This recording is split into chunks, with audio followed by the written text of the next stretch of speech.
कर चालू. गुरुर्ब्रह्मा गुरुर्विष्णू गुरुर्देवो महेश्वरः गुरुः साक्षात् परब्रह्म तस्मै श्री गुरवे नमः. कृष्णाय वासुदेवाय हरये परमात्मने प्रणतः क्लेशनाशाय गोविन्दाय नमो नमः. नमामि सद्गुरुं शान्तं सच्चिदानन्दविग्रहं पूर्णब्रह्म परानन्दम् ईशमानन्दिवल्लभम् रत्नाकराधौतपदां हिमालय किरीटिनीं ब्रह्मराजर्षिरत्नाढ्यां वन्दे भारतमातरम्. ॐ पार्थाय प्रतिबोधितां भगवता नारायणेन स्वयं व्यासेन ग्रथितां पुराणमुनिना मध्ये महाभारतम्. अद्वैतामृतवर्षिणीं भगवतीम् अष्टादशाध्यायिनीम् अम्ब त्वामनुसन्दधामि भगवद्गीते भवद्वेषिणीम्. सहज इष्टानिष्टकरणी दोघीची या कवतुकिनी हे नवमाध्यायी उभारणी केली होती. तेथ सावमा घेया वया उवावो तव वोडवला आन प्रस्तावो तरी तया प्रसंगे आता देवो निरूपित असे. तया निरूपणाचेनी नावे अध्याय पद 16 लावली पाहता जाणावे मागिलावरी. परी हे असो आता प्रस्तुती ज्ञानाच्या हिताहिती समर्था संपत्ती याची दोन्ही. जे मुमुक्षु मार्गींची बोळावी ते मोहर रात्रीची धर्मदेवी ते आधी तव दैवी संपत्ती ऐका. जेथ एक एका ते पोखी ऐसे बहुत पदार्थ येकी संपदी जती ते लोकी संपत्ती म्हणिजे. ते दैवी सुख संभवी तेथ दैव गुणे येको परजीर्वी चाली म्हणोनी दैवी संपत्ती हे. श्री भगवान उवाच अभयं सत्व संशुद्धिर ज्ञान योग व्यवस्थितिः दानं दमश्च यज्ञश्च स्वाध्यायस्तप आर्जवम्. आता तयाची दैवगुणा माझी धुरेचा बैसणा वैसे तया आकरणा अभय ऐसे. तरी न घालुनी महिपुरी न घेपे बुडणयाची शियारी का रोगू न गणिजे घरी पथ्याचिया. तैसा कर्मा कर्माचिया मोहरा उठू नेदुनी अहंकारा संसाराचा दरारा सांडणे येणे. अथवा ऐक्य भावाचेनी पैसे तुझे मानुनी आत्मा ऐसे भयवार्ता देशे दवडणे जे. पाणी बुडवू ये मिठाते तव मीठची पाणी आते देवी आपण जालेनी अद्वैते नाशे भव. अगा अभय येणे नावे बोलिजे ते हे जाणावे सम्यक ज्ञानाचे आघवे धावणे हे. आतां सत्वशुद्धीजे म्हणिजे ते ऐशा चिन्ही जाणिजे तरी जळे ना विजे राखोडी जैसी. का पाडी वा वाढी न मगे अवसे तुटी सांडुनी मागे माझी अति सूक्ष्म अंगे चंद्रू जैसा राहे. नातरी वार्षिया नाही मांडिली ग्रीष्मे नाही सांडिली माझी निज रूपे निवडली गंगा जैसी. तैसी संकल्प विकल्पाची वोडी सांडुनी रजत माची कावडी भोगितां निज धर्माची आवडी बुद्धी उरे. इंद्रिय वर्गी दाखविलिया विरुद्धा अथवा भलिया विस्मयो काही केलिया नुठी चित्ती. गावा गेलिया वल्लभू पतिव्रतेचा विरह क्षोभू भलते सणी हानी लाभू न मनी जेवी. देवी सत्वरूप रुचलेपणे बुद्धी जे ऐसे अनन्य होणे ते सत्वशुद्धी म्हणे केशी हंता. आता आत्मला भाविकी ज्ञान योगा माझी एकी जे आपुलिया ठाकी हावे भरे, तेथ सगळीये चित्तवृत्ती, त्यागू करणे या रीती, निष्कामे पूर्णाहुती, हुताशी जैसी, का सुकुळीने आपुली, आत्मजा सत्कुळींची दिधली, हे असो लक्ष्मी स्थिरावली, मुकुंदी जैसी, तैसे निर्विकल्पपणे, ते योगज्ञानीच या वृत्ती होणे, तो तिचा गुण म्हणे. श्रीकृष्णा नाथू, आता देहवाचा चित्ते, यथा संपन्ने वित्ते, वैरी झाली ही आर्ताते, न वंचणे जे का, पत्र पुष्प छाया, फळमूळ धनंजया, वाटेचा न चुके आलिया, वृक्षू जैसा, तैसे मनोनी धनधान्यवरी, विद्यमाने आल्या अवसरी, श्रांताचिये मनोहारी, उपयोगा जाणे, तया नाव दान, जे मोक्ष निधानाचे अंजन, हे असो आईक चिन्ह दमाचे ते, तरी विषयेंद्रिया मिळणी, करुणी घापे वितुटणी, जैसे तोडीजे खड्गपाणी, पारकेया, तैसा विषय जातांचा वारा, वाजो नेदिजे इंद्रिय द्वारा, ये बांधोनी प्रत्याहारा, हाती वोपी, अंतुला चित्ताचे अंगवरी, प्रवृत्ती पळे परबाहेरी, आगी सुईजे दाहिही द्वारी, वैराग्याची, श्वासोश्वासाहुनी बहुवसे, व्रते आचरे खरपुसे, वसंतिता रात्रंदिवसे, नाराणुक जया, पै दमू ऐसा म्हणिपे, तो हा जाण स्वरूपे, योगार्थुही संक्षेपे, सांगो ऐक, तरी ब्राह्मण करुणी धुरे, स्त्रियादिक पैल मेरे, माझारी अधिकारे, आपुलालेनी, जयाजे सर्वोत्तम, भजनीय देवता धर्म, ते तेण यथागम विधी यजिजे, जैसा द्विज षटकर्मे करी, शूद्र तया ते नमस्कारी, की दोही सही सरोभरी, निपजे यागू, तैसे अधिकार पर्यालोचे, हे यज्ञ करणे सर्वांचे, परिविष परिविष फळाशेचे, न घापे माझी, आणि मी करता ऐसा भावो, नेदिजे देहाचेनी द्वारे जाओ, ना वेदात नेसी तरी ठावो, होईजे स्वये, अर्जुना एव यज्ञू, सर्वत्र जाण साज्ञू, कैवल्य मार्गीचा अभिज्ञू, सांगा तिहा, आता चेंडुवे भूमी हाणीजे, नव्हे तो हाता आणीजे, की शेती बी विखुरीजे, का पिकी परिपिकी लक्ष. ना तरी ठेविले देखावया, आदर की जे दिविया, का शाखा फळे यावया, सिंपिजे मूळ, हे बहु असो आरिसा, आपण पे देखावया तैसा, पुडपुडती बहु असा, उटिजे प्रीती, तैसा वेद प्रतिपाद्यो, जो ईश्वरू, तो होवाय लागी गोचरू, श्रुतीचा निरंतरू अभ्यास करणे, ते द्विजांसीच ब्रह्मसूत्र, येरा स्तोत्र का नाम मंत्र, आवर्तने पवित्र, पावावया तत्व, पार्थागा स्वाध्यावो, बोलिजे तो हा म्हणे देवो, आता तप शब्दावी प्रावो, ऐक सांगो, तरी दाने सर्वस्व देणे, वेचणे ते व्यर्थ करणे, जैसे फळोनी स्वये सुकणे, औषधीचे जेवी, नाना धूपाचा अग्निप्रवेशू, कनकी तुकाचा नाशू, का पितृपक्षू पोषिता राहसू, चंद्राचा जैसा,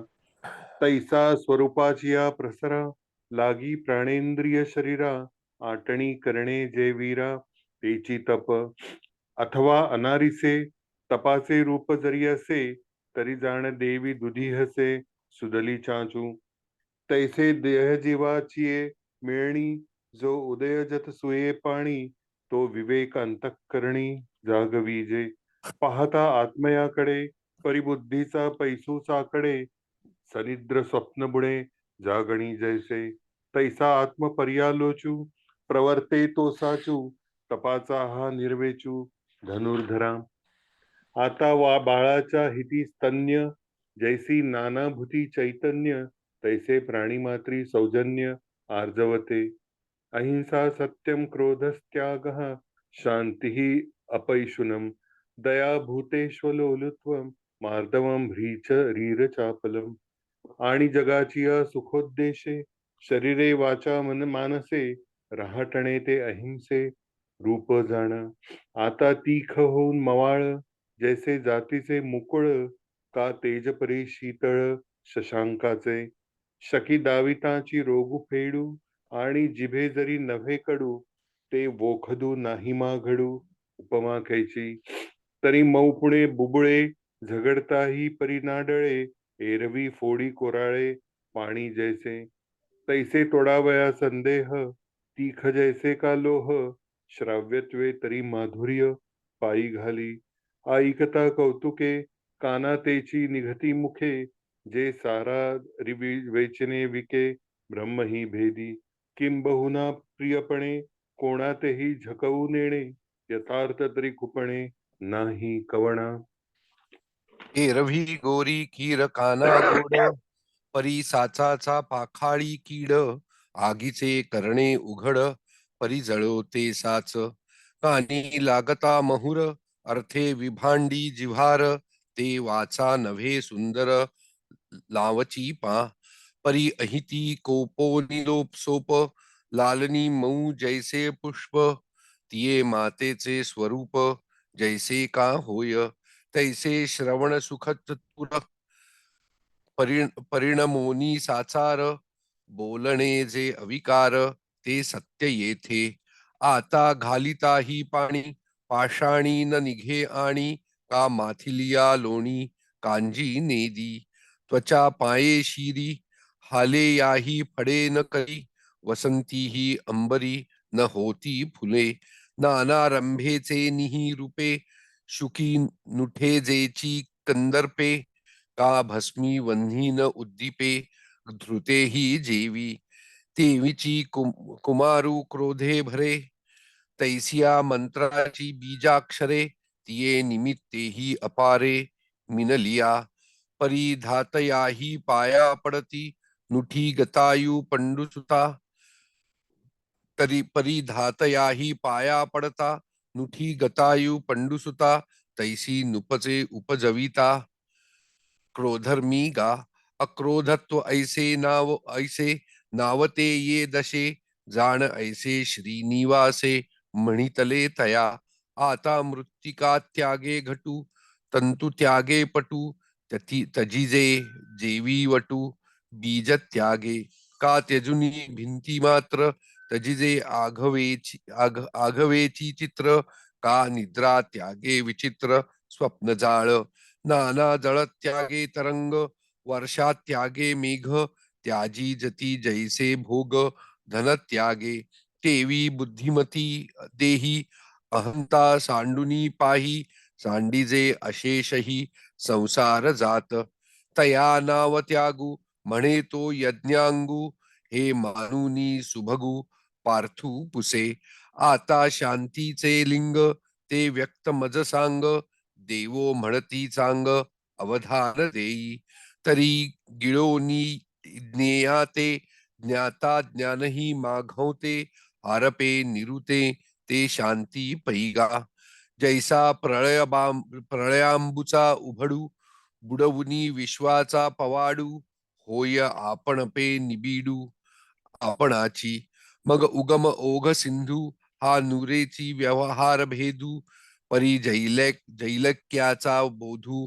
तोही कवणा तैसा ज्ञेती देता मिठी ज्ञातृत्व ही पडे पोटी मग उरे तेची किरीटी शांतीचे रूप आता कदर्थ वीत व्याधी बळी करणाची या आधी आप परू न शोधी सद्वैद्यू जैसा का चिखली रुतली गाये भडभाकड न पाहे जो ते येची या ग्लानी होये काला फुला नाना बुडतया ते सकरुणू न पुसे अंत्यजू का ब्राह्मणू काढुनी राखे प्राणू हेची जाणे ही मायवनी पापिये श्री उघडी केले विपाये ते नेसविल्या वीण न पाहे शिष्टू जैसा तैसे अज्ञान प्रमादा दिखी का प्राक्तन हीन सदोखी निंदत्वाच्या सर्व विखी खिळिले जे तया आंगिक आपुले देऊनिया भले विसर विजली सले सलती तिये अगा पुढी लासा दोखू करुणी आपुलिये दिठी चोखू मग घापे अवलोकू तयावरी जैसा पूजुनी देवो पाहिजे पेरुनी शेता जाईजे तोषौनी प्रसादू घेईजे अतिथीचा तैसे आपुलेनी गुणे वडिलांचे उणे फेडुनिया पाहणे तयाकडे वाचुनी न विंधीजे वमी नातुडवीजे अकर्मी न बोलवीजे ना मी सतोषी तीही वरी कोणे एके उपाये पडिले ते उभे होये तेच कीजे परिघाये नेतावे वर्मी पै उत्तम चिया साठी नीच मानिजे किरीटी हे वाचुनी दिठी दोषू न घेते अगा अपै शून्याचे लक्षण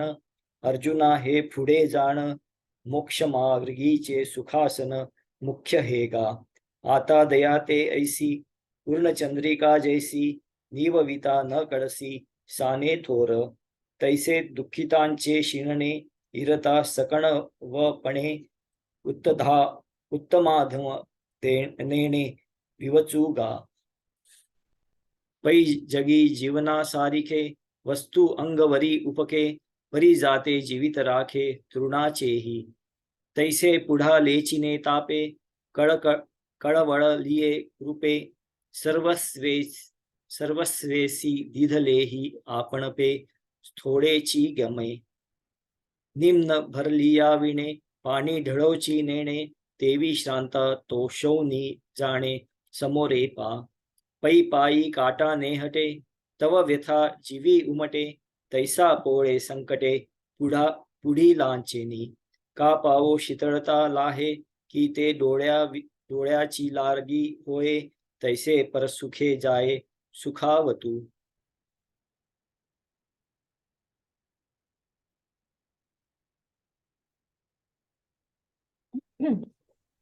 गुरुर्ब्रह्मा गुरुर्विष्णुः गुरुर्देवो महेश्वरः गुरुः साक्षात् परब्रह्म तस्मै श्री गुरवे नमः यानंत श्रुतिमंत्र शक्ति महती ब्रह्मात्म विद्यावती या सूत्रोदित शास्त्र पद्धतिरति प्रद्योतितांतर्द्युतिः या सत्काव्यतति प्रसादितमतिर्नाना गुणालंकृतिः सा प्रत्यक्ष सरस्वती भगवती मंत्रायतां भारती.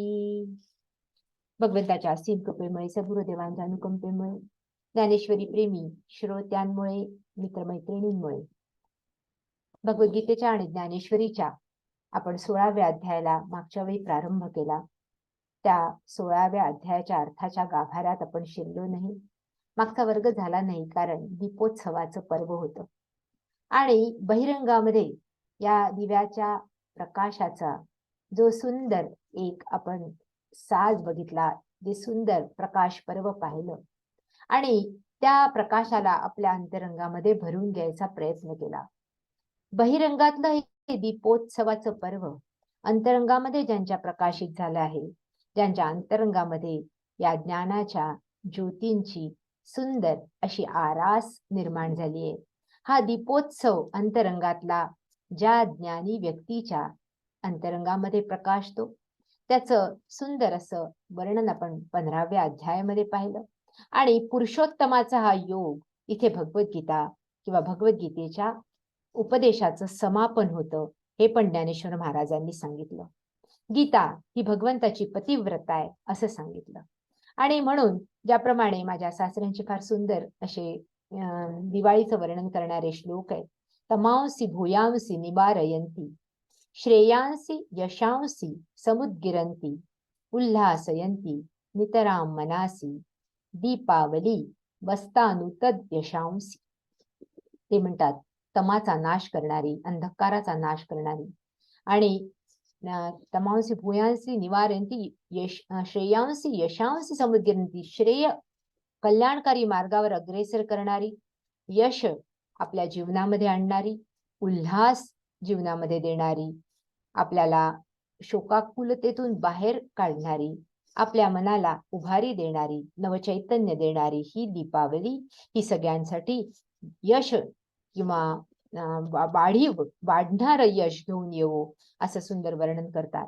ज्ञानेश्वर महाराज या दिवाळीचं वर्णन करताना अंतरंगातल्या दिवाळीचं वर्णन 4थ्या अध्यायामध्ये आपण पाहिलं की मी अविवेकाची काजळी पेडून विवेक दीप उजळी, जेई योगिया पाहे दिवाळी निरंतर, ते पापांचा आचळ फिटे पुण्याची पहाट फुटे, जे मूर्ती माझी प्रकटे पर पंडू कुमारा. हे पंडू कुमारा, हे पंडूच्या पुत्रा, ज्यावेळी अंतरंगामध्ये माझी मूर्ती प्रकटते, आता ही अंतरंगातली मूर्ती आहे, ते म्हणतात ज्यावेळी आत्मज्ञान होतं, अविवेकाची काजळी फेडून विवेक दीप उजळी, मग त्या विवेक दीपावरची काजळी फिटते, ही काजळी पुसून टाकली जाते आणि त्या अंतरंगातल्या त्या आत्मतत्वाचा प्रकाश सर्वदूर पसरायला लागतो आणि मग पावलं ही पुण्याच्या कडेच वळतात, किंबहुना पाप जीवनामधनं जे करायला नको ते नष्टच होऊन जातं. पापाचा आचळ फिटे पुण्याची पहाट फुटे, मूर्ती जय माझी प्रकटे पंडू कुमारा, असं ज्ञानेश्वर महाराज सांगतात आणि या दिवाळीचं एक वेगळं वर्णन करतात. आपण बघितलं आणि मग त्या अंतरंगातल्या आत्मज्योतीकडे नेणारे हे सगळे संत महात्मे, ज्यांनी तिचं दर्शन नव्हे तिची अनुभूती घेतलेली आहे आणि एकदा ती अनुभूती आणि ती गोडी आणि तो स्वानंद चाखल्यानंतर योंत सुखोंतरा रामस्तान तथांतर ज्योतिरेवया सुयोगी ब्रह्मनिर्वाणम ब्रह्मभूतोधिगच्छति. आपण 5व्या अध्यायामध्ये त्या अंतःसुख अंतराराम अंतर्ज्योतीचं वर्णन पाहिलं आणि मग तिथे पोहोचलेले हे महात्मे त्या सुखाची अनुभूती घेतल्यानंतर जे सुखम आत्यंतिकम यत्तद बुद्धिग्राह्य मतींद्रियम, ज्या सुखाचं वर्णन केलं, बुद्धिग्राह्य असलेलं हे सुख, इंद्रिय अगोचर नसलेलं हे सुख, हे आत्मसुख ज्यांना लाभलं ते तिथे गेल्यानंतर त्यांना राहवत नाही, म्हणून आपल्यासाठी हा मार्ग प्रशस्त करतात की तुम्ही पण या, एकदा ही गोडी चाखा. बहिरंगामध्ये विषयांच्या मागे धावणारं तुमचं हे मन त्या अंतरंगामधल्या त्या आत्मज्योतीवर स्थिर करायचा प्रयत्न करा. विषयांमध्ये धावणारं हे मन, हा विषय तो विषय तो विषय, या विषयांच्या मध्ये गुंतून गेलेलं मन आता हे त्या अविकारी परमात्म्याच्या चरणी लावा. ज्याप्रमाणे ज्ञानेश्वर महाराज सुद्धा म्हणतात ना की ऋणू झुणू रे भ्रमरा, सांडी तू अवगुणू रे भ्रमरा, चरण कमल दलू रे भ्रमरा, भोगी तू निश्चळू रे भ्रमरा. शेवटच्या क्षणापर्यंत आपल्या मनाला, आपल्या मनाच्या भुंग्याला हे सगळे संत महात्मे विनवतात आणि त्या चरण कमलदलावर स्थिर व्हायला सांगतात आणि तिथला भोग घ्यायला सांगतात. काय असेल ते सुख. का बरं हे आपल्याला तिथपर्यंत नेऊ इच्छितात? का बरं त्यांना असं वाटतं की आपल्या मार्गावरून सगळ्यांनी यावं आणि सगळ्यांनी हे सुख चाखावं, सगळ्यांसाठी हा मार्ग खुला व्हावा. त्यासाठी फक्त तिथे जाऊन स्वतःच्या सुखामध्ये रममाण होणारे हे संत महात्मे नव्हे, त्यांना सगळ्यांनी तिथे यावंसं वाटतं, म्हणून पाहणे आपणासी आपण या नाव ज्ञान, असं समर्थ म्हणतात. मग मॅन नो दाय सेल्फ, ग्रीक फिलॉसॉफी सुद्धा म्हणते की स्वतःची ओळख करून घ्या, केवळ स्वतःला देह मानू नका. बाकी सुद्धा जे कबीर सुद्धा म्हणतात, मोहे कहा ढूंढे रे बंदे मैं तो तेरे पास में, ना मैं काबा ना मैं काशी ना मथुरा कैलाश में. सगळीकडे धावणारे तुम्ही कधीतरी आपल्या अंतरंगातल्या त्या सुखाचा आस्वाद घ्यायला एकदा अंतर्मुख व्हा. आणि म्हणून त्या पुरुषोत्तमाचा योग ज्यावेळी आपण पाहिला की ज्ञानेश्वर महाराजांनी सुद्धा वर्णन करून सांगितलं की जोपर्यंत या अंतरंगावर चढलेले सगळे पुट निवळणार नाही, जोपर्यंत या झुली उतरणार नाहीत, जोपर्यंत देह रूपानी स्वतःची असलेली ओळख काही क्षणासाठी का होईना आपण विसरणार नाही, मी अमक्याची पत्नी, अमक्याची मुलगी, मी अमक्या शिक्षणाने युक्त असलेली, मी अमक्या पदावर आरूढ झालेली, किंवा हे सगळ्या झुली, म्हणून त्याला त्यांनी म्हटलंय उपाधी. आणि ज्ञानही आपैते होईल, प्रज्ञा परमाणु उगाणा घेईल, सर्व शास्त्राचे येईल सर्वस्व हाती, परिते वृत्ती ऐसी जरी विरक्ती न रिगे मानसी तरी सर्वात्मकासी मजसी नवेची भेटी. ते म्हणतात तरी ते व्युत्पत्ती ऐसी, तरी ते व्युत्पत्ती ऐसी ही अशी आहे की जोपर्यंत या सगळ्या उपाधी या झुली उतरणार नाही आणि तोपर्यंत खऱ्या अर्थाने देहबुद्धी ही लोप पावणार नाही आणि तिथपर्यंत पोहोचणार नाही. आणि तोपर्यंत तो पुरुषोत्तम योग होणार नाही, जो क्षर आणि अक्षराच्या सुद्धा अतीत आहे, असं आपण मागच्या वेळी बघितलं. आणि ते क्षर आणि अक्षर याचं वर्णन करताना किंवा पाहताना सुद्धा आपण एक सुंदर उदाहरण पाहिलं होतं. शिवतत्वानंद आणि ज्ञानेश्वर महाराजांनी सुद्धा ते उदाहरण दिलंय की कशा प्रकाराने चंद्रबिंब किंवा चंद्राचं प्रतिबिंब एखाद्या सरोवरामध्ये तळ्यामध्ये हलत राहतं, कारण तरंग असतात आणि तरंग शांत झाल्यानंतर ते प्रतिबिंब स्थिर झालं की मग तो अक्षर पुरुष, पहिले क्षर पुरुष म्हणजे बदलणारा. आणि म्हणून आपण मागच्या वेळी त्या मुलाचं, छोट्याशा बालकाचं उदाहरण पण पाहिलं की तळ्याच्या काठावर बसून ज्यावेळी त्या तळ्यामध्ये असलेलं ते प्रतिबिंब हालताना डोलताना दिसतं तरंगावर, किंवा तो दगड किंवा खडे टाकत असतो म्हणून ते तरंगत असतं, तो क्षरपुरुष. पाणी स्थिर झालं की मग प्रतिबिंब स्थिर होतं, तो अक्षर पुरुष.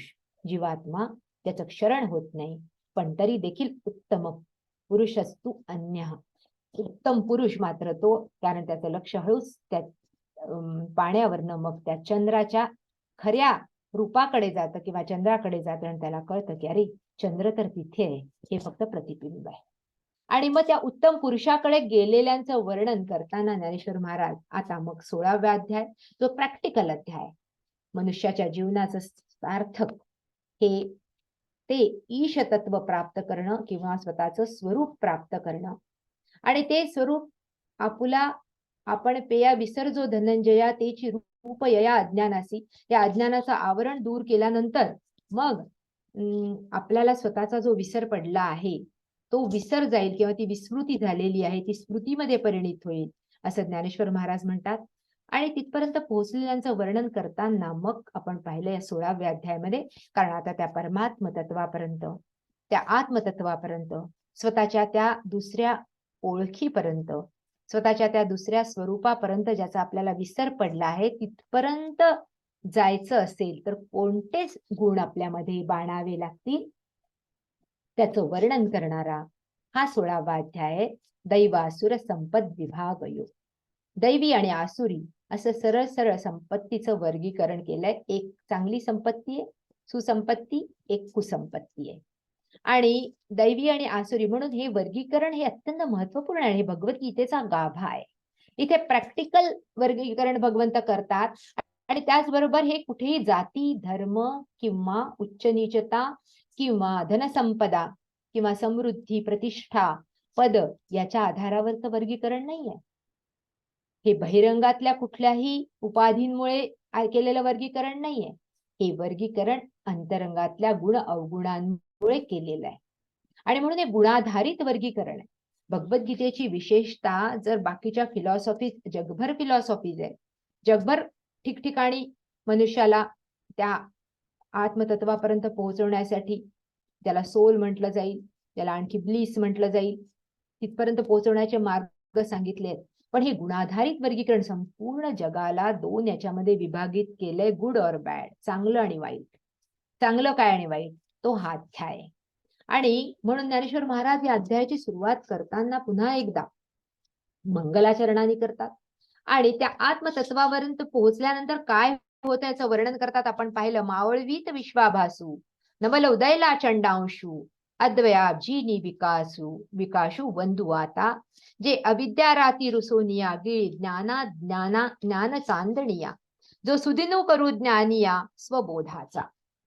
ते म्हणतात मावळवीत विश्वाभासू. आपण मागच्या वेळी याचं थोडस पाहिला होता, अर्थ पाहायचा प्रयत्न केला होता की हा सूर्य ज्यावेळी उदित होतो किंवा ज्यावेळी आपण म्हणतो की सकाळ होते, प्रातःकाळ होतो आणि प्रकाशाचं साम्राज्य पसरतं आणि त्यावेळी या सृष्टी ही सगळी आपल्याला दृष्टीस येते, सृष्टी आपल्याला दिसायला लागते, अंधार दूर होतो. पण हा नवल उदयला चंडांशू, हा चंडांशू जेव्हा अंतरंगामध्ये उदित होतो, एक नवल घडतं ज्ञानेश्वर महाराज म्हणतात. आणि त्यांना नवल वाटतं. हे नवल कसं घडतं, कारण ज्याच्या उदयाने सृष्टी दिसते, ह्याच्या उदयाने मात्र सृष्टी लोप पावते. आणि ते म्हणतात मावळवीत विश्वाभासू, एकामुळे विश्व दिसतं आणि एकामुळे विश्वाचा आभास लोप पावतो. नवल उदयला चंडांशू, असा हा चंडांशू अंतरंगामध्ये उदित झाल्यानंतर अद्वयाब्जिनी विकाशू बंधू आता, ज्यामुळे ते अद्वैत कमल उदित होतं, ज्यामुळे द्वैत लोप पावतो आणि त्या जीवात्मा आणि परमात्म्याचं ऐक्य होतं. आणि म्हणून ते ज्ञान चांदणिया, ज्ञान आणि अज्ञान दोन्ही लोप पावतो. मला ज्ञान झालं आहे ही वृत्ती सुद्धा जोपर्यंत लोप पावणार नाही तोपर्यंत आपले संत महात्मे, कारण मला ज्ञान झालं आहे हा म्हणणारा मी हा त्या परमात्म्यापासून भिन्न राहणार आहे. म्हणून ज्ञान चांदणी, ज्ञानेश्वर महाराजांनी म्हणून ज्ञान आणि अज्ञान या दोन्हीच्या चांदण्या यावेळी. आता बघा चांदणी केव्हा लोप पावते किंवा चांदणी केव्हा गिळली जाते. इथे म्हटलंय ना की ज्ञान चांदणी गिळी ज्ञान चांदणी या. ज्यावेळी सूर्य उदित होतो त्यावेळी आकाशातल्या ज्या तारका आहेत त्या लोप पावतात किंवा त्या दिसत नाही, दिसेनाशा होतात. त्याचप्रमाणे ज्ञानेश्वर महाराज इथे म्हणतात की त्याचप्रमाणे हा अंतरंगातला आत्मज्ञानाचा सूर्य एकदा का उदित झाला की मग ज्ञान आणि अज्ञान या दोन्हीच्या चांदण्या लोप पावतात. या दोन्हीच्या चांदण्या तो गिळतो, तो सुदिनू करी ज्ञान या स्वबोधाचा, ज्यावेळी तो ज्ञानवंतांसाठी सुदिन ठरतो. आणि तो दिवस ज्यावेळी या ज्ञान आणि अज्ञानाच्या चांदण्या दोन्ही लोप पावतात तो आत्मबोधाचा दिवस असतो. आणि त्यानंतर त्यांना तो आत्मबोध झाला, स्वबोध झाला किंवा स्वतःच्या स्वरूपाची ओळख पटली असं गृहीत धरलं जातं किंवा असं समजतं. आणि जेणे विवळती हे सवळे लावून या आत्मज्ञानाचे डोळे, सांडती देह हंतीची अविसाळे जीवच पक्षी. फार सुंदर म्हणतात. आता ते म्हणतात ज्याप्रमाणे सकाळी सूर्योदय झाल्यानंतर घरटी सोडून पक्षी निघतात आणि पक्षी घरटी सोडून निघून मग ते आपले दाणे वेचण्यासाठी किंवा आणखी आपलं भक्ष्य वेचण्यासाठी घरट्या बाहेर पडतात. मनुष्य सुद्धा आपल्या घरट्या बाहेर पडतो, घराबाहेर पडतो, कर्माला लागतो. सूर्य पण इथे काय होतं, जेणे विवळती ये सवळे, ज्याच्या उदित होण्यामुळे लाहून आत्मज्ञानाचे डोळे, आत्मज्ञानाचे डोळे अंतरचक्षु उदित होतात, ज्ञानचक्षु उदित होतात. चर्मचक्षूंनी दिसणारी ही सृष्टी लोप पावते.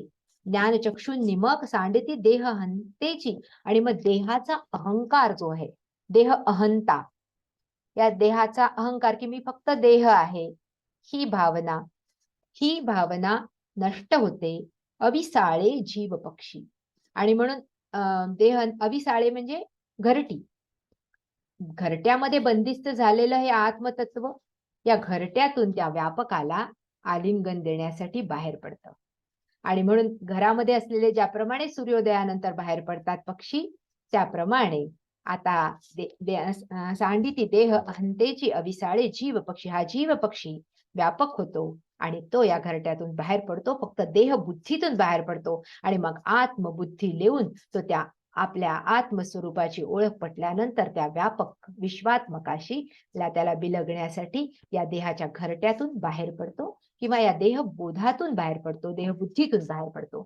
आणि मग ते कसं आहे, फार सुंदर असे वर्णन आहे, ते सोडून पुढे जावत नाही. ते म्हणतात लिंग देह कमळाचा, पोटी वेचुती अचित भ्रमराचा, बंदी मोक्ष जयाचा उदयला होय.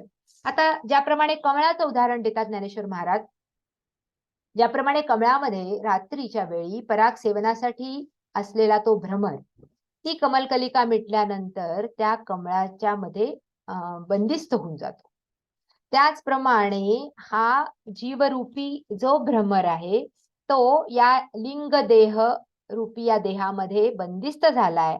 आणि लिंग देहाच्या कमळामध्ये जो पोटी वेचुती अचित भ्रमराचा तो जीव भ्रमर जो बंदिस्त झालाय, तो बंदी मोक्ष जयाचा उदयला जया. जसा हा आत्मसूर्य प्रकाशित होतो तसा तो तात्काळ मुक्त होतो. आणि मुक्त झाल्यानंतर त्या भावनेतून मुक्त होतो. याचा अर्थ तो देह सोडतो असा अर्थ नाहीये. देहात राहूनच तो त्या भावनेतून मुक्त होतो.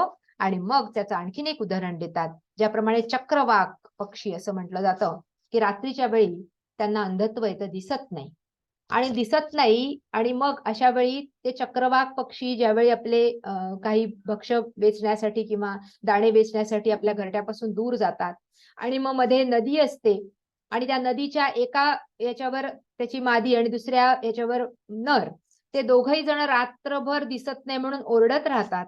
आणि मग सकाळच्या वेळी ज्यावेळी त्यांना पुन्हा दृष्टी येते, ज्यावेळी सूर्य उगवतो, त्यावेळी हे चक्रवाकाच्या या मादी आणि नराचं पुन्हा एकदा मिलन होतं. त्याचं उदाहरण ज्ञानेश्वर महाराज देतात आणि म्हणतात, शब्दाची आसकडी भेद नदीच्या दोही थडी आरडते विरह वेडी बुद्धी बोध. हे बुद्धी आणि बोध. बुद्धी जी तर्क करणारी ती त्या बोधासाठी तळमळते, आत्मबोधासाठी. पण त्या तर्कामध्ये शब्दाच्या आसकडी भेद नदीच्या दोही थडी, या शब्दामुळे ती भेद नदी कुठली वाहते दोघांच्या मध्ये, तर भेद नदी. अभेद होत नाहीये. आणि ही भेद नदी दोघांच्या मधून वाहते आहे. आणि हे शब्दांच्या जंजाळामध्ये सापडलेली आहे ही बुद्धी. ही बुद्धी तर्क करते, खूप काही ग्रंथ वाचते, खूप काही ज्याला आपण म्हणू शकतो की अध्यात्मशास्त्राच्या मागे लागलेली आहे. आणि अशा वेळी ही शब्दाच्या जंजाळामध्ये शब्दाच्या पलीकडे असलेलं ते आत्मतत्व समजू शकत नाही. आणि ती तर्क मागते, ज्याला आपण म्हणतो की ती सिद्धी मागते किंवा ज्याला सिद्ध करण्यासाठी प्रूफ मागते. आणि अशी ही जी शब्द हे आता हे बुद्धी आणि बोध हे दोन्ही वियुक्त होऊन जातात. मधून ही भेद नदी व्हायला लागते आणि म्हणून आरडते विरह वेडी बुद्धी बोधू. आता ते विरह होतो त्यांना. आता ही बुद्धी तळमळते त्या बोधासाठी. आणि तळमळणारी ही बुद्धी आणि बोध दोन्ही त्या नदीच्या लांब दूर होऊन एकमेकांसाठी हाका मारत राहतात. त्यात या चक्रवाकाचे मिथुन सामरस्याचे समाधान भोगवी जे चित गगन भुवन दिवा. आणि म्हणून त्या चक्रवर्ताच्या ज्यावेळी त्या चक्रवाकांचं मिथुन केव्हा होतं किंवा त्यांचं मिलन केव्हा होतं, ज्यावेळी तो भुवनदीप उदयात येतो. आणि तो भुवनदीप म्हणजे तो आत्मदीप उदयात येतो आणि तिथे समरसतेचं समाधान किंवा ती भेद नदी लोप पावते आणि अभेद किंवा अद्वैत दोघांमध्ये उदित होतं. असं सुंदर ज्ञानेश्वर महाराज मंगलाचरणाने या अध्यायाची सुरुवात करतात. आणि मग ते कसं मंगलाचरण घेऊन जातात आपल्या गुरुकडे. ते म्हणतात, प्रत्येक बोधाचिया माथिया सोहंतेचा मध्यानी आलिया लपे आत्मभ्रांती छाया आपण पातळी. आता तो प्रत्येक बोध किंवा तो आत्मबोध झाला, मी कोण आहे हे कळलं. बघा, मी आता मगाशीच म्हटलं की हे संत महात्मे आपल्याला तिथे नेऊ इच्छितात. कारण त्याची गोडी त्यांनी चाखली, त्यांना वाटतं इतरांनी पण ती गोडी चाखावी म्हणून. ज्ञानेश्वर महाराज सुद्धा आपण पाहिलं की सुरुवातच ज्ञानेश्वरीची त्या आत्मस्वरूपाला वंदून करतात. आणि ते म्हणतात मग सुरुवातीलाच ज्याप्रमाणे त्या जे स्वसंवेद्य आहे म्हणून सांगतात. आणि अशी ती सुरुवात पहिल्यांदाच करतात. ओम नमो ज्याद्या वेद प्रतिपाद्या जय जय स्वसंवेद्या आत्मरूपा. अशी ज्ञानेश्वरीची सुरुवात ज्ञानेश्वर महाराजांनी केलेली आपण पाहिली. आणि हा जो आत्मबोध आहे तिथपर्यंत नेण्यासाठी म्हणून मग या ग्रंथांचे वेगवेगळ्या प्रकाराने निरूपण करतात.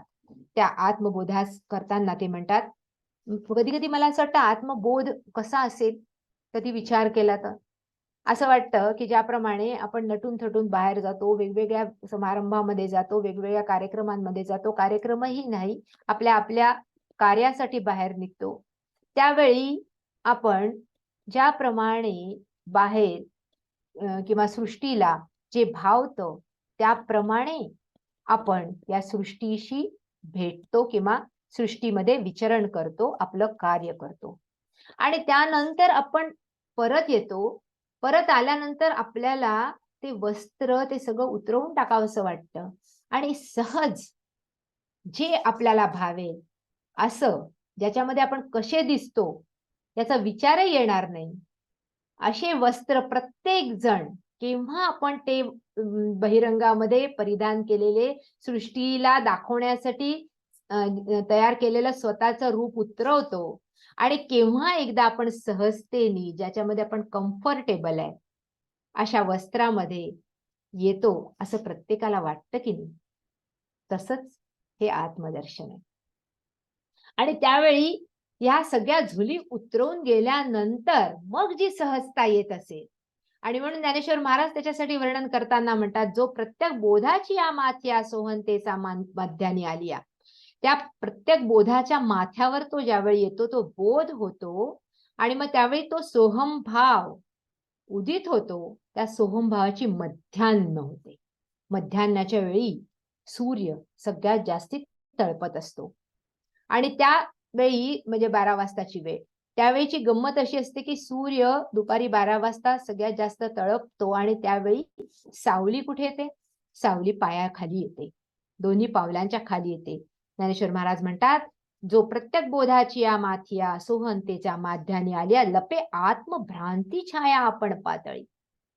त्यावेळी आत्मभ्रांती जी आपल्याला झालेली आहे, जे आत्मभान विसरून आपण देह आहे ही भ्रांती झालेली आहे, ती छाया आपण पातळी लुप्त होऊन जाते. ती पायाखाली लोप होते. छायेमध्ये जगणारा, आपल्या कम्फर्ट झोन मध्ये जगणारा व्यक्ती ज्ञानी झाल्यानंतर मग मात्र तो त्या आत्मबोधामध्ये गेल्यानंतर मग त्याची भ्रांती लोप पावते, ही छाया लोप पावते.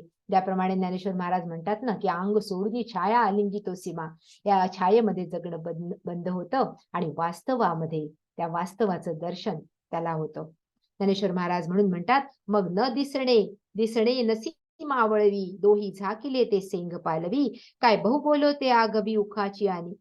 मग त्यावेळी काय होतं? अंधार जो आहे, न दिसणे आणि दिसणे, अंधार आणि उजेड, अंधारासहित उजेड नाश पावतो. आत्मतेज करी प्रकाशित, आत्मतेज प्रकाश होतं. ऐसा तो अत्यंत सुंदर बहु बोलो काय आगवी असा तो उदयकाळ ज्यावेळी होतो, त्या तो उदयकाळ कुणामुळे होऊ शकतो? हे आत्मभान पहिले, आत्मज्ञान ही दुसरी गोष्ट आहे, ही आणखीन वरची गोष्ट आहे. पण पहिल्यांदा आत्मभान जागृत करते ज्ञानेश्वरी. गुरु सुद्धा पहिल्यांदा आत्मभान जागृत करतात. भान म्हणजे काय? भान म्हणजे केवळ मग मी फक्त देह नाही एवढं भान जरी पहिल्यांदा आलं तरी मग मी नक्की कोण आहे याचा विचार कुठे ना कुठेतरी मनाला केव्हा ना केव्हा तरी दिवसभरामध्ये स्पर्शून जाईल ना. आणि ज्यावेळी तो स्पर्शून जाईल त्यावेळी मग मी कोण आहे, मग मी केवळ देह नाहीये म्हटल्यानंतर कुठेतरी तिथे आपल्याला कनेक्ट व्हावंसं वाटेल. तिथे कनेक्ट झाल्यानंतर असलेली ती शांती, ते निर्वाण, ते कुठेतरी प्राप्त होईल. म्हणून ते म्हणतात इथे ते केव्हा होतं? ते केवळ गुरु कृपेने होतं. आणि तो गुरु कसे आहेत ते त्यांचे? तयाचित सूर्याश्री निवृत्ती आता नमो पुढत म्हणो पुढत पुढती, जे बाधका येई जतसे स्तुती बोलाची. 17वी ओवी आहे. तो चित सूर्य ज्ञानेश्वर महाराज समोर असलेले सगुण साकार निवृत्तीनाथ, जे त्यांचे गुरु आहेत देहामध्ये, पण तरी देखील त्यांच्यामध्ये असलेला तो ज्ञान सूर्य जो आहे त्याचं वर्णन करतात. केवळ देह मानत नाही आपल्या गुरुला, ते तो ज्ञानरूपी गुरु आहे. ज्ञान सूर्य, चित सूर्य, ज्ञान सूर्य श्री निवृत्ती आता नमो म्हणो पुढतु पुढती. आता त्यांना आधी मी वारंवार त्यांना नमस्कार करतो. जे बाधका येई जतसे स्तुती बोलाची, त्यांची शब्दांनी स्तुती करणं खरं म्हणजे बाधा आहे, योग्य नाही. कारण त्यांची स्तुती करूच शकत नाही. ज्ञानेश्वर महाराज म्हणतात की माझ्या गुरूंची सद्गुरूची स्तुती मी कशी करावी? त्यांनी मला ये हृदयचं ते हृदय घालून तिथपर्यंत पोहोचवलं. आपले वडील बिंदू तया तुझ्या उद्देशासाठी पश्यंती मध्यमापोटी सुनी परेसीही पाठी वैखरी विरे. हे गुरुदेवा, 20व्या ओवीत ज्ञानेश्वर महाराज म्हणतात, हे सद्गुरु, तुझ्या उद्देशासाठी, तुमच्या स्तुतीसाठी अहो पश्यंती मध्यमा घेऊन पोटी, परा पश्यंती मध्यमा आणि वैखरी या 4 वाणीचे स्तर मानले जात आहेत. म्हणजे पहिली म्हणजे जी वाणी ज्याने आपण बोलतो, वैखरी वाणी आहे ही, ज्याने शब्द प्रकटतात, नाद प्रकटतो, ती वैखरी वाणी आहे. मध्यमा म्हणजे जी गुणगुणत फक्त रुणझुणत्या याच्यामध्ये प्रकट होते. पश्यंती जी मनामध्येच जो नाद प्रकट होतो. आणि परा म्हणजे त्याच्याही पलीकडे, शब्दांच्या पलीकडे असलेली वाणी, शब्दांच्या विना व्यक्त होणार स्वरूप किंवा व्यक्त होणारा भाव, ती म्हणजे परावाणी. परा पश्यंती मध्यमा वैखरी चारी, ते म्हणतात सुनी परेसी पाठी वैखरी वे. अरे परावाणी मध्यमा आणि वैखरीला पोटी, मध्यमा आणि पश्यंतीला पोटी घेतात, परावाणीला पाठीमध्ये टाकतात आणि त्याच्यामध्ये वैखरी वाणी सुद्धा विलीन होऊन जाते. कारण शब्दाच्या पलीकडे असलेलं माझं हे गुरुचं स्वरूप आहे. कसं वर्णन करावं शब्दांमध्ये? ते म्हणतात, तया तू ते मी सेवकपणे लेववी बालकेया बोलकेया स्तोत्राचे लेणे हे उपसाहा वेही म्हणता उणे अद्वयानंदा. अद्वया आहात अद्वयनंद आहात तुम्ही, अद्वयाचा आनंद देणारे आहात. हे हृदयचं ते हृदय घालणारे आहात. परीस ज्याप्रमाणे सुवर्णाचं सोनं करतो, पण तुम्ही एखाद्या लोखंडाचं सोनं करतो, पण तुम्ही लोखंडाला परीस करणारे आहात, आपल्याप्रमाणे करणारे आहात. म्हणून तुम्ही अद्वयानंद देणारे आहे. आणि तुमच्यामध्ये आणि माझ्यामध्ये कुठला द्वय किंवा द्वैतच नाहीये. मग तुमची स्तुती करणं, कदाचित माझी स्तुती करणं तर होणार नाही, ज्ञानेश्वर महाराज म्हणतात. म्हणून तया तू ते मी सेवकपणे लेवबी बोलके या स्तोत्राचे लेणे. तुम्हाला मी बालक बनून सेवक होऊन, ज्यावेळी मी तुमचा सेवक आणि तुम्ही स्वामी म्हणतो, त्यावेळी मी तुम्हाला ह्या माझ्या शब्दांचं लेणं तुम्हाला लेववतो. पण आणि ते स्वीकारा असं ज्यावेळी तुम्हाला म्हणतो, त्यावेळी खरं काय होतं? कारण हा आपला अद्वैत चा बोध जो आहे किंवा हे अद्वैताचं जे आहे आपलं, हे नष्ट होऊन जातं. कारण तुमच्या आणि माझ्यामध्ये एक भेद होतो. मी एक पायरी खाली जातो, मी तुमचा सेवक होतो आणि मग तुमची स्तुती करतो. वास्तविक तुम्ही हे अद्वैत माझ्यामध्ये प्रकटवलंय. तुमच्या आणि माझ्यामध्ये कुठलं द्वैत राहिलं नाही, भेद नाही. कदाचित मी तुमची स्तुती करणं हे माझी स्तुती करणं आहे. तुमची स्तुती मी त्या शब्दामध्ये सुद्धा करू शकत नाही. त्यामुळे कधी कधी त्याच्यामध्ये उणं राहतं. किती सुंदर हे गुरु शिष्याचं नातं आहे.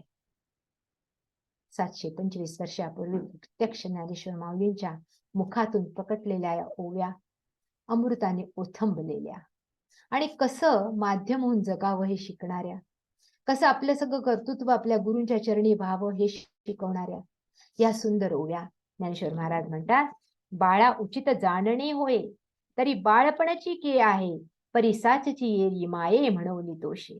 अरे पण मला हे अयोग्य अयोग्य कळत नाही. आधीची त्याच्या ओवी आहे म्हणजे 23वी, ते तर शाकूही कीर बहुत म्हणावा, तयाचा हर्ष वेगूही तो घ्यावा, उधळवणी दिव्य तेजा हातीवा, ते भक्तीची पाहावी. ते म्हणतात शाकूही कीर बहुत म्हणा, शाक भाजीला खूप महत्व आहे. आणि शाक भाजीला ज्याला शाकभाजी म्हणजे भाजी ज्याला आवडते, त्या शाकभाजीला मान आणि त्याचा हर्षवेग ध्यानी घ्यावा. मग तो शाकभाजीनीच आपल्या त्या गुरुतत्वाला नैवेद्य दाखवतो आहे ना. ज्यावेळी पणती ओवाळता सूर्यदेवा भक्तिभाव पावा. अरे ज्या संपूर्ण विश्व ज्याचं आहे त्या परमात्म्याला फक्त आपल्या शाकभाजीनी नैवेद्य द्यायचा किंवा सूर्याला पणतीने ओवाळायचं, त्याचप्रमाणे हे गुरुची स्तुती करणं आहे किंवा गुरुच्या गुणांचं वर्णन करणं आहे. पण तरी मला हे कळत का नाही? कारण ज्याप्रमाणे बाळा उचित जाणणे होय तरी बाळपणीची की आहे. ते म्हणतात बालकांनी, एखाद्या छोट्याशा बालकांनी त्याचं उचितपण जाणणं, याचा अर्थ मग तो बालक राहिला का? मग त्याचं बालकपण कुठे राहिलं? मी तो बालक आहे हा तुमचा. म्हणून ज्याप्रमाणे माय त्याच्या बालकपणानेच तोषते किंवा खुश होते, किंवा आई कितीही मोठी झाली तरी तिच्यासाठी तिचं मूल हे बालकच असतं, बालकच राहावंसं वाटतं. त्याचप्रमाणे मी तुमचा बालक आहे, अद्वैत झालं तरी, असं ते आपल्या गुरुला म्हणतात. आणि मग ते म्हणतात, हागा गावरसे भरले पाणी पाठी पाय देता आले, ते गंगा काय म्हणितले परते सर. ते म्हणतात गावातलं सांडपाणी गंगोघामध्ये मिळतं. गंगा ज्यावेळी कलकल छल छल करत वाहत असते सागराकडे, त्यावेळी गावातलं सांडपाणी येऊन मिळतं. त्याला काय परत जा म्हणून गंगा कधी म्हणते का? गंगा त्याला पण आपल्यामध्ये सामावून घेते. जी भृगुचा कैसा अपकारू की मानूची प्रियोपचारू, तोशी चीना शारंगधर गुरुत्वासी.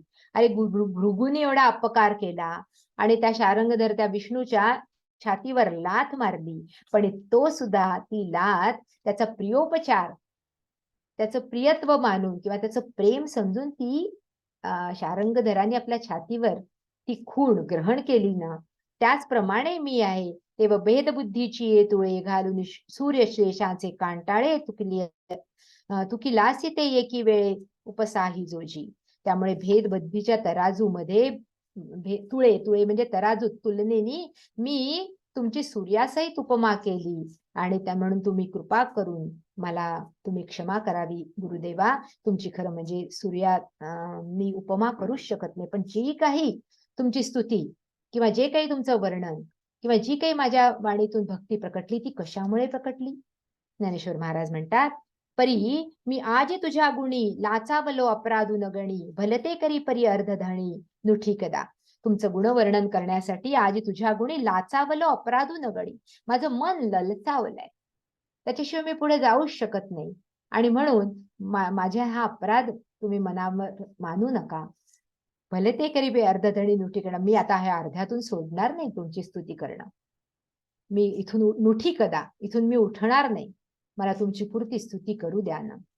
कारण ती स्तुती कशामुळे आली? मी या गीता येणे नावे तुझे पसाया अमृत सुहावे. अरे हे गीता नामक म्हणजे प्रसादामृत आहे ना, ते खरं सांगायचं तर तुझं वर्णन करण्यासाठी मी माझ्या मुखातून प्रस्फुटित करत आहे. या निमित्ताने मला माझ्या गुरूंचा महिमा वर्णता येतोय. या निमित्ताने मला तुमची स्तुती करता येते. या निमित्ताने मला तुमच्या चरणावर समर्पित होता येत आहे. म्हणून मी हे गीतामृत सांगतोय. इथे ज्ञानेश्वर महाराज म्हणतात, ते म्हणतात की परी मी आज तुझ्या गुणी अने मी या गीता येणे नावे तुझे पसाया अमृत सुहावे वानू लाधलो ते दुणे न थावे दैवलो देवे. आणि ते तुमच्या कृपेनेच मी करू शकतोय. हे सामर्थ्य माझं नाही, पण तरी देखील एक मात्र माझ्या जीवनामध्ये माझ्या पूर्वजन्मामध्ये घडलेलं आहे की मी कधीही खोटं बोललो नाही. इथे ज्ञानेश्वर महाराजांची ती अद्भुत ओवी प्रकटते. ज्ञानेश्वर महाराजांच्या मुखातून आलेला प्रत्येक शब्द न शब्द सत्य आहे. आणि हे सत्य ते अनेक कल्प जन्म घेऊन ते सत्यच बोलले. ते म्हणतात, माझी असत्यवादाचे तप वाचा केले बहुत कल्प. अनेक कल्पांमध्ये मी केवळ सत्यच बोललोय. माझ्या सत्यवादाचे तप वाचा केले बहुत कल्प. कल्पाचं आपण वर्णन ऐकलेलं आहे. एक चतुर्युगी पूर्ण 1000 वेळा ज्यावेळी फिरते आणि ती चतुर्युगी 43 लाख वर्षांची आपल्या त्याच्यामध्ये ज्याला आपण माहिती आपल्याला की कलियुग 4,32,000, त्याच्या आधीचं द्वापार युग ते म्हणजे 8,64,000, त्रेतायुग 12,96,000, सत्ययुग 17 लाख काही हजार वर्षांचं हे आहे. आणि 43 लाखाचं ही चतुर्युगी 1000 वेळा फिरली की ब्रह्मदेवाचा दिवस होतो, त्याला म्हणतात कल्प. आणि म्हणून ते म्हणतात अशा अनेक कल्प, एवढं मोठ्या काळाचं हे वर्णन आपल्या याच्यात येतं. केवळ BC-AD असं वर्णन नाहीये. आणि ते म्हणतात, माझ्या सत्यवादाचे तप वाचा केले बहुत कल्प तया फळाचे महाद्वीप पातलो प्रभू. म्हणून हे गीता नामक महाद्वीप जे आहे तिथपर्यंत मी पोहोचलो, त्याचं हे फळ मला लाभलं. आणि मी अनेक केलेले हे पुण्य जे आहे हे आज ऋणमुक्त झाले. कारण पुण्ये पोशिली असाधारणे तिये तुझे गुण वानणे देऊन मग उत्तीर्णे झाली आज. अरे ती ऋणमुक्त झाली, उत्तीर्ण झाली ती आज. पुण्य कशासाठी करावं? गुरुचं असं वर्णन करता यावं म्हणून पुण्य करावं. आज त्या पुण्यांनी अनेक जन्माकल्पाच्या या सत्यवादाच्या तपानी माझ्या मुखातून हे सद्गुरु स्तवन बाहेर पडलं आणि आज ती पुण्य उत्तीर्ण झाली. आणि उत्तीर्ण झाली म्हणजे ती ऋणमुक्तही झाली आणि उत्तीर्ण झाली. कारण लोकांनी पुण्य करावी असं वाटावं, कारण की हे असं सद्गुरु स्तवन येतं. आणि म्हणून अशा पद्धतीने ज्ञानेश्वर महाराज वर्णन करत जातात आपल्या गुरूंचं. जया देवाची पाहता थोरी विश्व परमाणू ही दशा न धरी तो भावाची ये सरोभरी नव्हेची काही. याच्या देवाच्या थोरवी पुढे थोरी पाहता थोरी विश्व परमाणू ही दशा न धरी. विश्व परमाणू एवढा सुद्धा छोटा पहा. ऍटम आणि याचं वर्णन 700 वर्षापूर्वी ज्ञानेश्वर महाराज करतात. आपल्या इथे रुदरफोर्डनी ऍटमचं मॉडेल दिलं, ते याच्या कितीतरी अलीकडचं आहे. ते म्हणतात तो भावाची सरोभरी नव्हेची काही. तो जो आहे तो भावाच्या भक्तिबंधनात का येणार नाही? तो भावाच्या भक्तिबंधनामध्ये सापडतो, ज्याच्या पुढे विश्व सुद्धा परमाणू समान आहे. तो सुद्धा भावानी आकळला जातो, भावानी बंधनात सापडतो. तैसा मी गीता वाखाणी हे खपुष्पाची तुरुंबणी.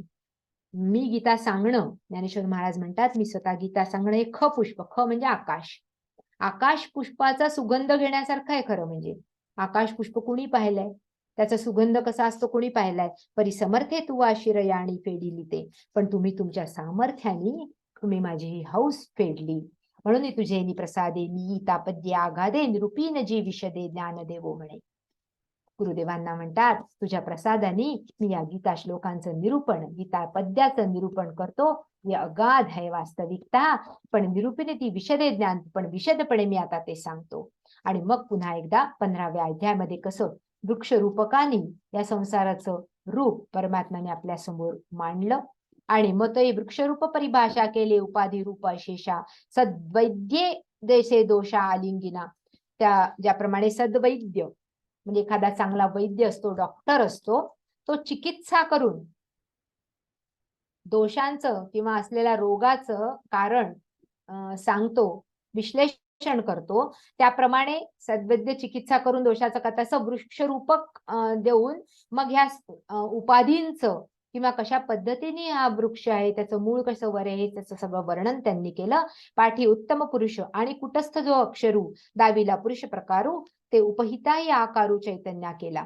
त्यांनी ज्याप्रमाणे जो कुटस्थ अक्षर आणि क्षर दिसणारा अक्षर जो लपलेला आणि त्यानंतर उत्तम पुरुषाचं वर्णन केलं. पाठी उत्तम पुरुष शब्दांचे करून मिश दाविले चोख आत्मतत्व. त्या 15व्या अध्यायामध्ये त्या आत्मतत्वाचं वर्णन भगवंतांनी केलं. ज्ञानेश्वर महाराज म्हणतात. आणि ते वर्णन करताना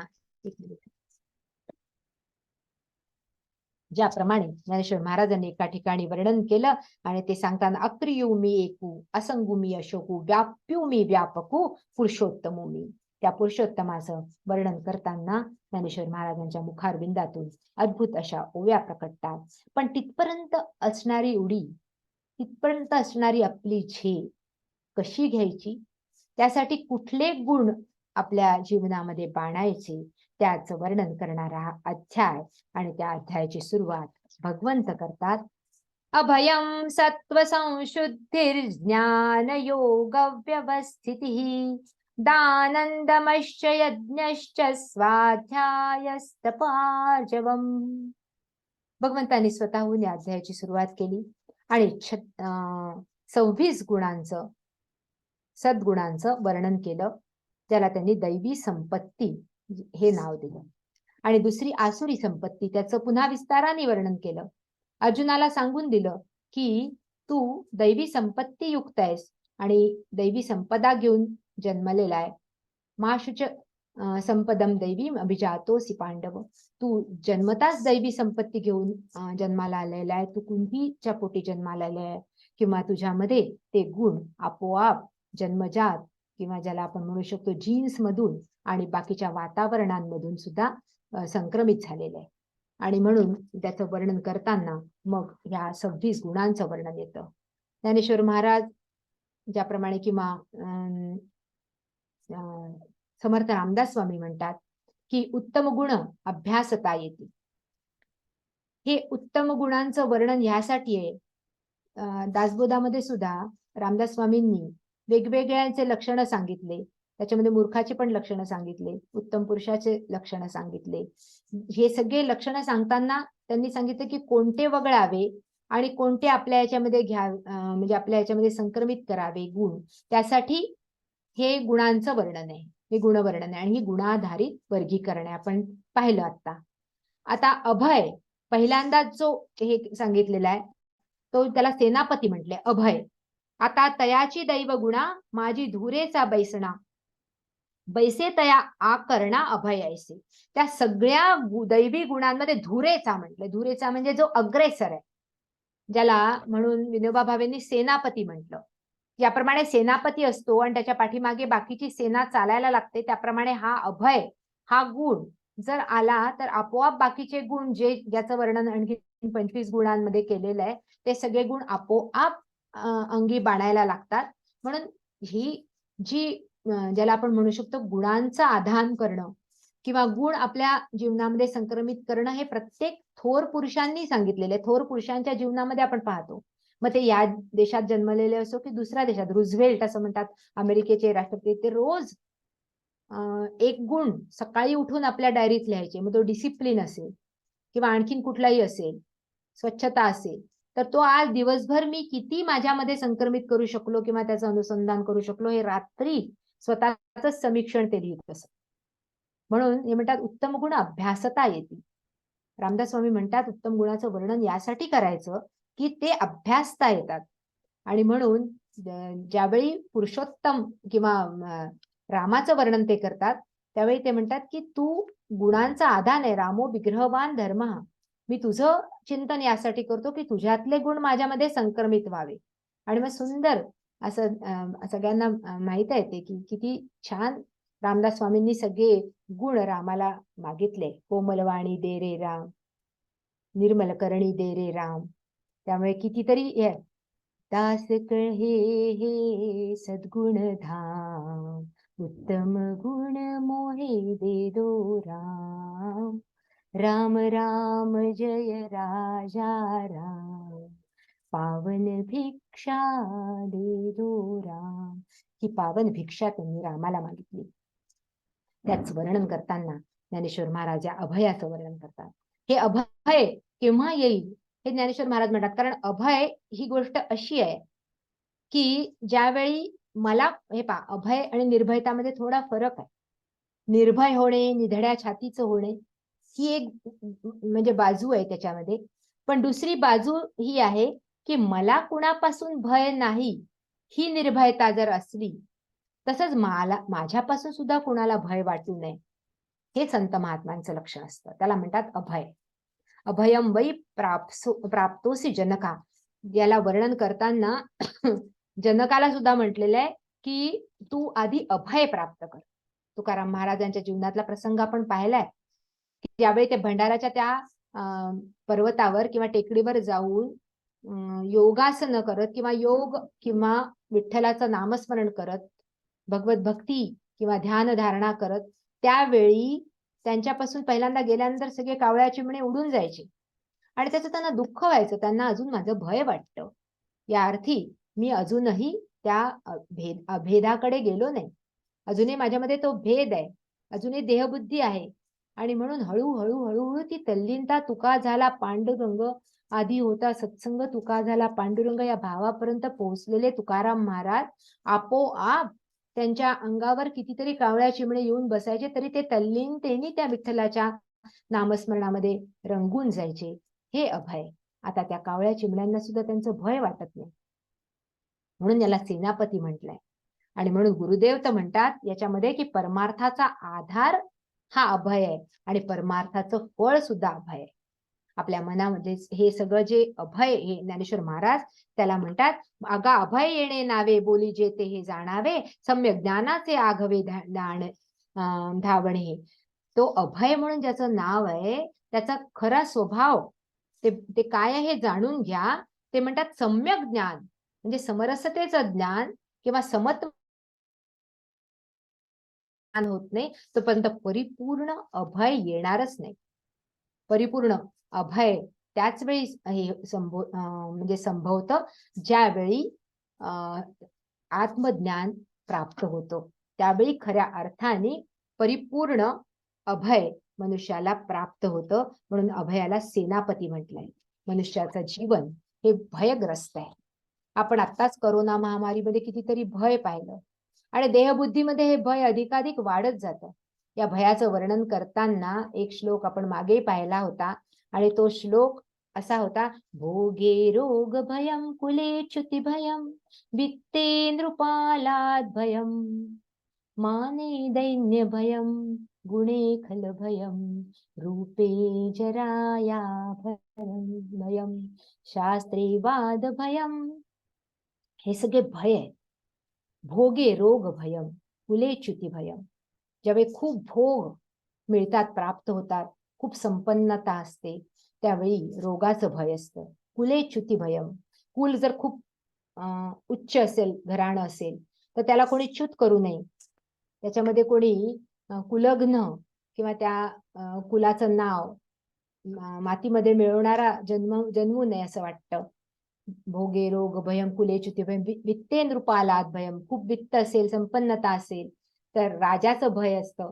राजा दंडन करेल किंवा ज्याला आपण म्हणू शकतो डिमॉनिटायझेशन होईल. इन्कम टॅक्सचं भय असतं. शास्त्रे वाद भयम, खूप जर शास्त्रार्थ येत आहे, खूप शास्त्र शिकलेलं आहे, खूप ज्ञानी आहे, तर कोणी वाद घालून हरवेल याचं भय. माने दैन्य भयम, सन्मान आहे तर दैन्यता आल्याचं भय होऊ शकतं. रूपे जराया भयम, की रूपवान आहे तर वार्धक्याचं भय. आणि आपल्याला माहिती आहे की केव्हा ना केव्हा तरी ते येणार आहे आणि केव्हा ना केव्हा तरी ते रूप जे आहे ते काळवंडून किंवा ते नष्ट होणार आहे, ते त्याचं भय असतं. रूपे जराया, मग फक्त काय आहे की फक्त विष्णू पदम निर्भयम, सर्व वस्तू भयान्वित भुवी ऋणो विष्णू पदम निर्भयम. या भुवी या जगतामध्ये सगळ्या वस्तू या भय प्राप्त झाली की ती कोणीतरी आपल्याकडनं घेईल याचं भय आहे, कुठेतरी अंतरंगामध्ये. पद असेल तर ते जाण्याचं भय आहे, निवृत्तीचं भय आहे. प्रतिष्ठा असेल तर त्या प्रतिष्ठेला काळीमा लागण्याचं भय आहे. हे जे भय आहे सगळं, हे भय निघून जाणं, म्हणून त्याला सेनापती म्हटलंय अभयम. अभयम सत्व संशुद्धी. आता एक एक गुण इतका सुंदर आहे. सत्व म्हणजे चित्त, चित्ताची शुद्धी. ज्ञानेश्वर महाराजांनी या सगळ्या एकेकाचं वर्णन केलंय. आता सत्वशुद्धी जे म्हणजे ते ऐशाचिन्नी जाणीजे. ज्ञानेश्वर महाराज म्हणतात की सत्वशुद्धी कशाला म्हणायचं, ते ऐशा चिन्हे जाणीजे जरी तरी जळे ना विजे राखुंडी जैसी. चित्त शुद्ध झालं असं कशाने समजावं, की ज्यावेळी राखुंडी किंवा राख ही अशी होऊन जाते की ती जळतही नाही आणि विझतही नाही. चित्त आता निर्मळ झालं आणि त्या निर्मळ चित्तामध्ये मग गावा गेलिया वल्लभू पतिव्रतेचा विरह शोभू भलते सणी हानी लाभू न मनी जेवी. ज्याप्रमाणे ही जी चित्तशुद्धी होऊन त्या आत्मस्वरूपाची ओढ लागणे याचं वर्णन करताना ज्ञानेश्वर महाराज म्हणतात गावा गेलिया वल्लभू. वल्लभू म्हणजे अत्यंत प्रियकर जो आहे किंवा पती आहे. त्यावेळी पतिव्रतेचा विरह क्षोभू, तिला कसा विरह होईल, कसा क्षोभ होईल, तसा क्षोभ मनामध्ये निर्माण झाल्याशिवाय ही चित्त शुद्धी म्हणजे ही दोष निवृत्ती निर्माणच होणार नाही. जोपर्यंत हे कळणार नाही की या दोषांमुळे ते आत्मस्वरूप मला दुरावलेलं आहे, या दोषांचा, या संकल्प विकल्पांचा कचरा किंवा या सगळ्या घटना क्रमाचे सगळे पडसाद या चित्तामध्ये साठल्यामुळे हे चित्त मलिन झालंय. ज्याप्रमाणे एखाद्या सरोवरामध्ये जो गाळ किंवा चिखल किंवा तरंग निर्माण होतात आणि आतमध्ये असलेली त्या एखादी वस्तू लपून जावी, त्याप्रमाणे आत्मतत्व लपलेलं आहे. म्हणून ही दोष निवृत्ती आता माझी झाली पाहिजे. ही छटपटाहट जोपर्यंत निर्माण होत नाही तेवी सत्स्वरूप रुचलेपणे बुद्धी ऐसी जे ऐसे अनन्य होणे ते सत्वशुद्धी म्हणे केशी हंता. त्या सत्स्वरूपाच्या आवडीने बुद्धीला जोपर्यंत ती अनन्यता येणार नाही तोपर्यंत ही संशुद्धी ची इच्छा निर्माणच होणार नाही. सत्व म्हणजे चित्त, आणि या चित्ताची शुद्धी करत जाणं तोपर्यंत तिथपर्यंत पोहोचणार नाही. आता आपण हा दुसराच गुण पाहिला.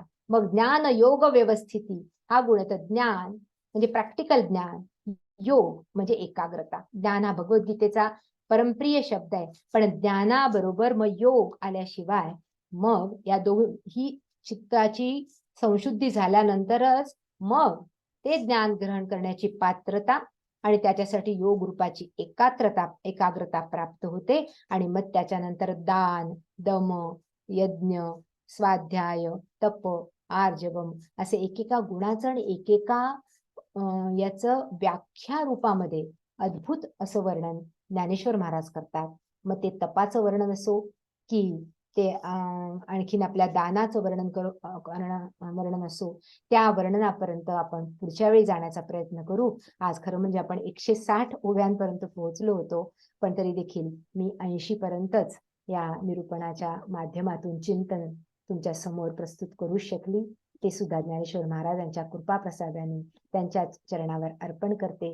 आणि या 26 गुणांमध्ये ज्ञानेश्वर महाराजांनी एकेका गुणाचं वर्णन कसं केलं ते आपण थोडक्यामध्ये बघायचा प्रयत्न पुढच्या वेळी करू.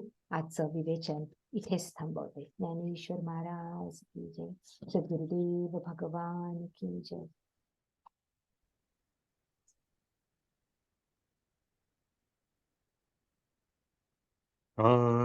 त्या फुलांच्या गंधकोशी सांग तू आहे सखा, त्या प्रकाशी तारकांच्या ओतीसी तू तेज का, त्यान भाच्या नीलरंगी होनिया गीत का, गात वायूच्या स्वरानी सांग तू आहेस का, त्या फुलांच्या गंधकोशी मानवाच्या अंतरीचा प्राण तू आहेस का, वादळाच्या सागराचे घोरते तू रूप का, जीवनीयावर वर्षणारा तू कृपेचा मेघ का, आसमंती नाचणारी तू विजेची घका, त्या फुलांच्या गंधकोशी जीवनी संजीवनी तू माऊलीचे दूध का, जीवनी संजीवनी तू माऊलीचे दूध का, कष्टणाऱ्या बांधवांच्या रंगसीने त्रात का, मूर्त तू मानव्यकारे बालकांचे हास्य का, या इथे अन त्या तिथे रे सांग तू आहेस का, त्या फुलांच्या गंधकोशी सांग तू आहेस का, त्या फुलांच्या गंधकोशी. वा, अप्रतिम, खूप सुंदर. वसुदेव सुतं देवं कंसचाणूरमर्दनं देवकी परमानन्दं कृष्णं वन्दे जगद्गुरुं योगेशं सच्चिदानन्दं वासुदेवं व्रजप्रियं धर्मसंस्थापकं वीरं कृष्णं वन्दे जगद्गुरुं श्रीकृष्णं वन्दे जगद्गुरुम्. चल